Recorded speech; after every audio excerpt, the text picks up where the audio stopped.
കഴിഞ്ഞ ക്ലാസ്സിൽ നമ്മൾ ഡെൻഡ്രിമേഴ്സ് എന്നുള്ള ക്ലാസിഫിക്കേഷൻ ആയിരുന്നു കണ്ടത്. ഡെൻഡ്രിമേഴ്സിന്റെ ജനറൽ ഒരു ഇൻട്രൊഡക്ഷൻ ആയിരുന്നു കഴിഞ്ഞ ക്ലാസ്സിൽ തന്നത്. They are highly 3-dimensional hyper branched macromolecules and they have a tree-like structure. Their structure consists of 3 parts: the central core, the generations and the periphery. Transition metal ഒന്നുകിൽ centre കോറിലായിരിക്കാം, അല്ലെങ്കിൽ branching പോയിന്റ്സിലായിരിക്കാം, അല്ലെങ്കിൽ പെരിഫറിയിലായിരിക്കാം. അങ്ങനെയാണ് dendrimers എന്നുള്ളത് organometallic പോളിമേഴ്സിന്റെ ക്ലാസിഫിക്കേഷനിൽ വരുന്നത്. Today we will come across dendrimer synthesis. ഇപ്പൊ dendrimers എന്ന് പറഞ്ഞു കഴിഞ്ഞാൽ they are in between the molecular chemistry and polymer chemistry. They relates to molecular chemistry by their step-by-step controlled synthesis, and they relate to polymer world because of the repetitive structure made of monomers. ഇപ്പൊ ശരിക്കും ഈ molecular കെമിസ്ട്രിയുടെയും polymer കെമിസ്ട്രിയുടെയും in between ആയിട്ടാണ് ശരിക്കും dendrimers വരുന്നത്. Molecular chemistry ആയിട്ട് relate ചെയ്ത് നിൽക്കുന്നത് അവരുടെ step by step controlled synthesis കാരണം. പോളിമർ കെമിസ്ട്രി ആയിട്ട് റിലേറ്റ് ചെയ്ത് നിൽക്കുന്നത് അവർക്ക് ഓരോ മോണോമർ യൂണിറ്റ് ആണല്ലോ ആഡ് ചെയ്യുന്നത്, ആസ് ഇൻ പോളിമേഴ്സ്. അപ്പൊ അതുകൊണ്ടാണ് പോളിമർ കെമിസ്ട്രി ആയിട്ട് അവർ റിലേറ്റ് ചെയ്ത് നിൽക്കുന്നത്. The synthesis used in dendrimer preparation allows the entire control over the critical molecular design parameters such as size, shape, surface chemistry, flexibility and topology. കഴിഞ്ഞ ക്ലാസ്സിൽ പറഞ്ഞായിരുന്നു dendrimers എന്ന് പറഞ്ഞു കഴിഞ്ഞാൽ ഹൈലി ആർക്കിടെക്ചേർഡ് സ്ട്രക്ചർ ആണ് അവർക്കുള്ളത്. അപ്പൊ അവരുടെ സിന്തസിസ് നമ്മൾ ഓപ്റ്റ് ചെയ്യുമ്പം ആ സിന്തസിസിലും it must have the factors that control their size, shape, flexibility and topology. ഡെൻഡ്രിമർ സിന്തസിസിന് പല മെത്തേഡ്സ് ഉണ്ട്. അതായത് ഒന്നുകിൽ ട്രഡീഷണൽ മെത്തേഡ്സ് വഴി അവരെ സിന്തസൈസ് ചെയ്യാം, such as the Michael reaction or Williamson ether synthesis. Some others use modern techniques and chemistry such as solid phase synthesis, organosilicon chemistry, organophosphorus chemistry. അങ്ങനെ പല traditional methods ഉപയോഗിച്ചും അവരെ സിന്തസൈസ് ചെയ്യും, അല്ലെങ്കിൽ modern techniques ഉപയോഗിച്ചും synthesise ചെയ്യും. Main ആയിട്ട് ഡെൻഡ്രിമേഴ്സിന് there are 2 methods of synthesis, that is the divergent method and the convergent method. But divergent method എന്ന് പറഞ്ഞു കഴിഞ്ഞാൽ that method was proposed by Tomalia and Newcomb in early 1980s. But divergent എന്ന് പറഞ്ഞു കഴിഞ്ഞാൽ നമുക്കറിയാം ഇപ്പൊ ഒരു പോയിന്റിൽ നിന്നും സെപ്പറേറ്റ് ചെയ്ത് പോകുന്നതാണ് ഡൈവേർജന്റ് എന്ന് പറയുന്നത്. ഡൈവേർജിങ് എന്ന് നമ്മൾ പറയുന്നത് അങ്ങനെയല്ലേ, സെപ്പറേറ്റ് ചെയ്ത് പോകുന്നതാണ് ശരിക്കും ഡൈവേർജന്റ് മെത്തേഡ് എന്ന് പറയുന്നത്. അപ്പൊ ഇതിന്റെ അകത്ത് ഡൈവേർജന്റ് അപ്രോച്ചിന്റെ അകത്ത് it was used in early periods for the synthesis of dendrimers. In divergent method, the synthesis starts from the core of the dendrimer to which the arms are attached by adding building blocks in an exhaustive and stepwise manner. അതായത് divergent മെത്തേഡിന്റെ അകത്ത് കോറിൽ നിന്നാണ് synthesis തുടങ്ങുന്നത്. കോറിലേക്ക് ഓരോ branches അല്ലെങ്കിൽ അതിന്റെ ആംസിനെ add ചെയ്തിട്ടാണ് റിയാക്ഷൻ നടക്കുന്നത്. Or you can say in divergent method the synthesis starts from core to periphery. Diverge ചെയ്ത് പോവുകയാണ്. It initiates the growth at the core and it expands from in to out. ഇതാണ് divergent മെത്തേഡിന്റെ ഒരു diagram എന്ന് പറയുന്നത്. അപ്പൊ ഇതാണ് ഇതിന്റെ അകത്തെ കോർ യൂണിറ്റ്. അപ്പൊ ഈ കോറിൽ ഇതുണ്ട് 3 ഫങ്ഷണലൈസ്ഡ് ഗ്രൂപ്പ്സ് ഉണ്ട്. ചെറിയൊരു നീഡിൽ പോലെ കണ്ടോ, അതാണ് ഫങ്ഷണലൈസ്ഡ് ഗ്രൂപ്പ്സ് എന്ന് പറയുന്നത്. ആ ഗ്രൂപ്പിലേക്ക് അടുത്ത മോണോമർ യൂണിറ്റ് അല്ലെങ്കിൽ നമ്മുടെ ബ്രാഞ്ചിങ് പോയിന്റ് അല്ലെങ്കിൽ അടുത്ത ഫങ്ഷണൽ ഗ്രൂപ്പിനെ ഇതിലേക്ക് ആഡ് ചെയ്യും. ഇത് കണ്ടോ, ആഡ് ചെയ്യുമ്പോൾ ഓരോ പോയിന്റിലും ഇത് വന്ന് ആഡ് ചെയ്യും. ഇതെല്ലാം റിയാക്റ്റീവ് സൈറ്റ് ആയതുകൊണ്ട് അതിലേക്കെല്ലാം അത് വന്ന് ആഡ് ചെയ്യും. ആഡ് ചെയ്യുമ്പോൾ നമുക്ക് ആദ്യത്തെ ജനറേഷൻ അവിടെ ഡെവലപ്പ് ചെയ്യും. അപ്പൊ ഇങ്ങനെ ആഡ് ചെയ്ത് കഴിഞ്ഞ് കഴിയുമ്പോൾ ഈ സർക്കിൾ പോലെ നിൽക്കുന്നുണ്ടോ, they are passive functional group, അതായത് ആക്റ്റീവ് അല്ല. അപ്പൊ അവരെ സർഫസ് ആക്ടിവേഷൻ വഴി ഈ ഓരോ ഗ്രൂപ്പിനെയും ആക്ടിവേറ്റ് ചെയ്യും. ആക്ടിവേറ്റ് ചെയ്യുമ്പം ഇത് കണ്ടോ, വീണ്ടും അവിടെ ഓരോ പോയിന്റിലും 2 നീഡിൽ വെച്ച് വരുന്നുണ്ട്. ആ ഓരോ നീഡിൽ എന്ന് ഞാൻ പറയുന്ന ഫങ്ഷണൽ ഗ്രൂപ്പ് കേട്ടോ, നമുക്ക് ഡയഗ്രത്തിൽ മനസ്സിലാകാൻ വേണ്ടിയാണ് നീഡിൽ എന്ന് പറയുന്നത്. ഈ ഓരോ ഫങ്ഷണൽ ഗ്രൂപ്പിൽ വീണ്ടും ഓരോ യൂണിറ്റ് വന്ന് ആഡ് ചെയ്യും. ഇതാണ്. അപ്പൊ ഇത് ഇത്രയും പിന്നെയും ഡെവലപ്പ് ചെയ്തു.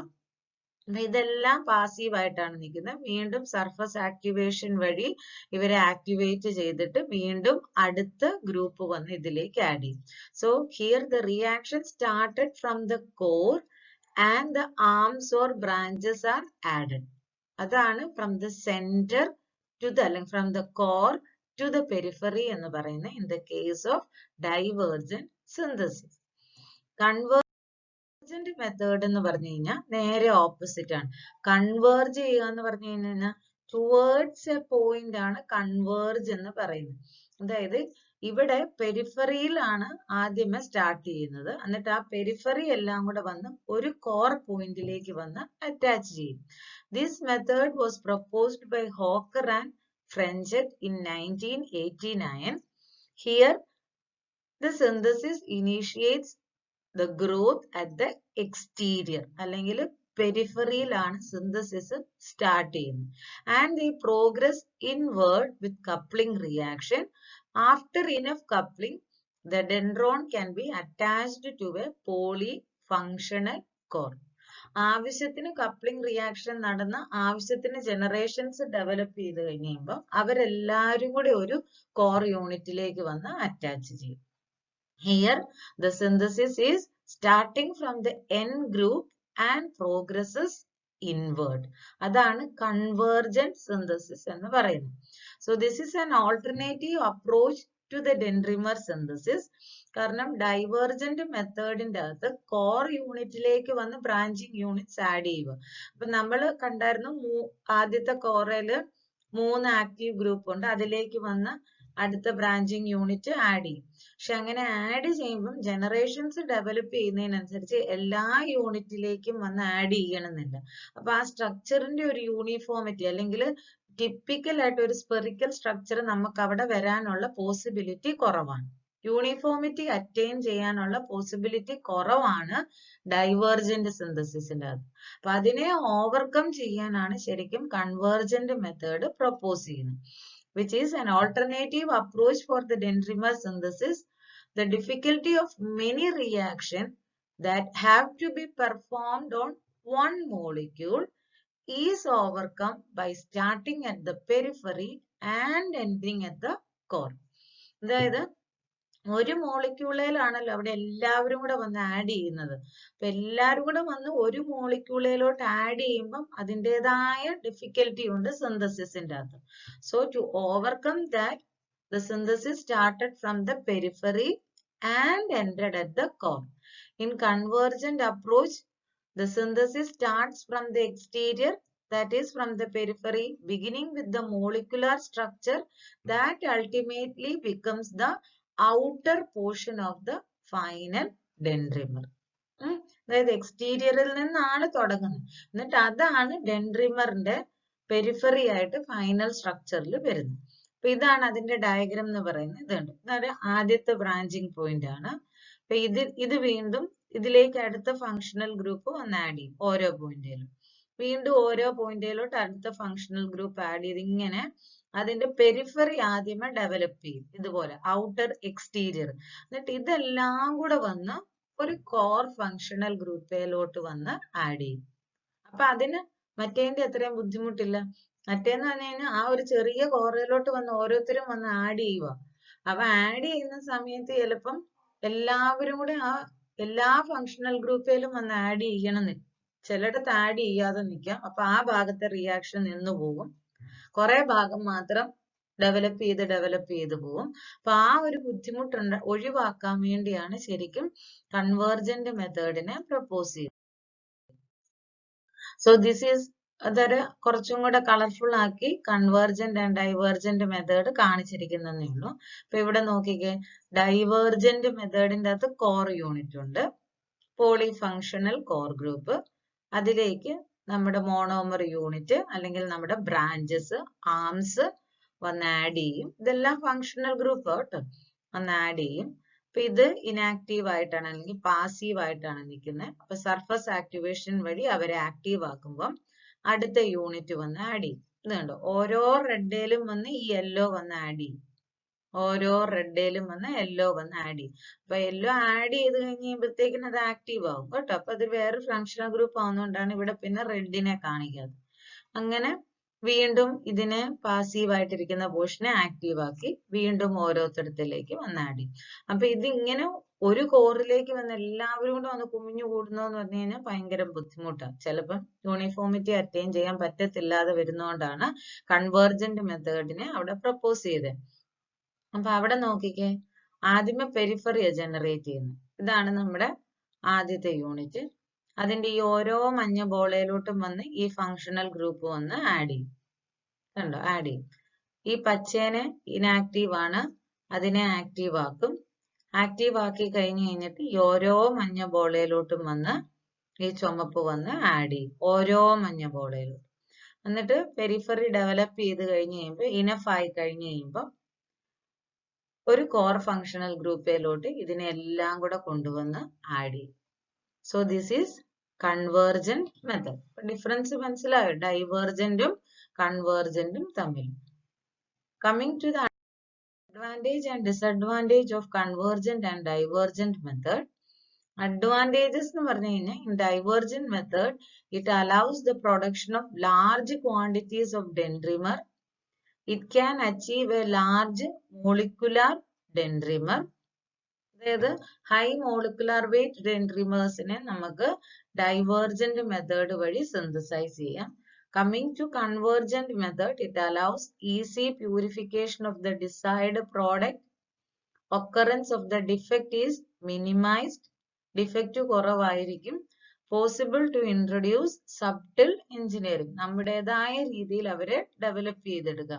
Convergent മെത്തേഡിന്റെ അകത്ത് there is only a small number of reactive sites are functionalized in each step. നമ്മൾ മുന്നത്തെ സ്ലൈഡിൽ കണ്ടതല്ലേ, കുറച്ച് ഫങ്ഷണൽ ഗ്രൂപ്പ്സ് മാത്രമേ ഉള്ളൂ റിയാക്റ്റീവ് സൈറ്റ് ആയിട്ട് അവിടെ വരുന്നുള്ളൂ, giving A small number of possible side reactions per step. So the other advantage of convergent method is that it includes we can control the molecular weight and make material having functionalities in precise positions and numbers. So these are the advantages of convergent method. So when comparing convergent and divergent method, convergent method is found to be more good than divergent method, because in convergent method the number of functionalities that are reactive in each step is very small. That allows the giving a small number of possible side reactions. Side reactions കുറവായിരിക്കും. And another one is we can precisely control the molecular weight and make the material having functionalities in precise position and numbers. Defect കുറവായിരിക്കും. The purification of the desired product is also easy. Coming to the disadvantage, in case of divergent method, large excess of reagent is required and difficulties in purification. As I have told in the earlier slide, there is a possibility of incomplete reactions with terminal groups. And coming to the convergent method, the disadvantage is it does not allow the formation of higher generation dendrimers, because the steric problem occurs in the reaction of dendrons and core molecule. ഇപ്പൊ നമ്മൾ generate ചെയ്തിരിക്കുന്ന periphery high generations ഉള്ളതാണെങ്കിൽ ഈ periphery എല്ലാം കൂടെ വന്ന് കോറയിലോട്ട് വന്ന് attach ചെയ്യണ്ടേ. അപ്പൊ അങ്ങനെ ഹൈ ജനറേഷൻ പെരിഫറി നമ്മൾ ഡെവലപ്പ് ചെയ്ത് കോറയിലോട്ട് കൊണ്ടുവന്ന് അറ്റാച്ച് ചെയ്യുമ്പം there can be the problem of steric effect. എല്ലാരും കൂടെ ഒന്ന് ഒരുമിച്ച് കോറയിലോട്ട് അറ്റാച്ച് ചെയ്യാൻ ബുദ്ധിമുട്ട് വരും. അപ്പൊ ഹയർ ജനറേഷൻസിനെ നമുക്ക് കൺവേർജന്റ് മെത്തേഡ് വഴി സിന്തസൈസ് ചെയ്യാൻ പറ്റത്തില്ല. So these are the advantages and disadvantages of convergent and divergent method. അപ്പൊ ഇന്ന് നമ്മൾ സിന്തസിസ് ഓഫ് ഡെൻഡ്രിമേഴ്സ് ആയിരുന്നു കണ്ടത്. 2 methods, convergent and divergent. Important ആണ്, മിക്കവാറും സെക്ഷൻ ബിയിൽ ചോദിക്കാറുണ്ട് കേട്ടോ. So prepare a note by yourself. ഞാൻ നോട്ട് അയക്കുന്നില്ല, ഈ സ്ലൈഡ് വെച്ചിട്ട് നിങ്ങൾ നിങ്ങളുടേതായ രീതിയിൽ നോട്ടും പ്രിപ്പയർ ചെയ്യണം. In the next class we will deal with the application of dendrimers. അത് കുറച്ചേ ഉള്ളൂ, ഒരു 1-2 സ്ലൈഡ് അത്രേ ഉള്ളൂ കേട്ടോ. Okay, thank you.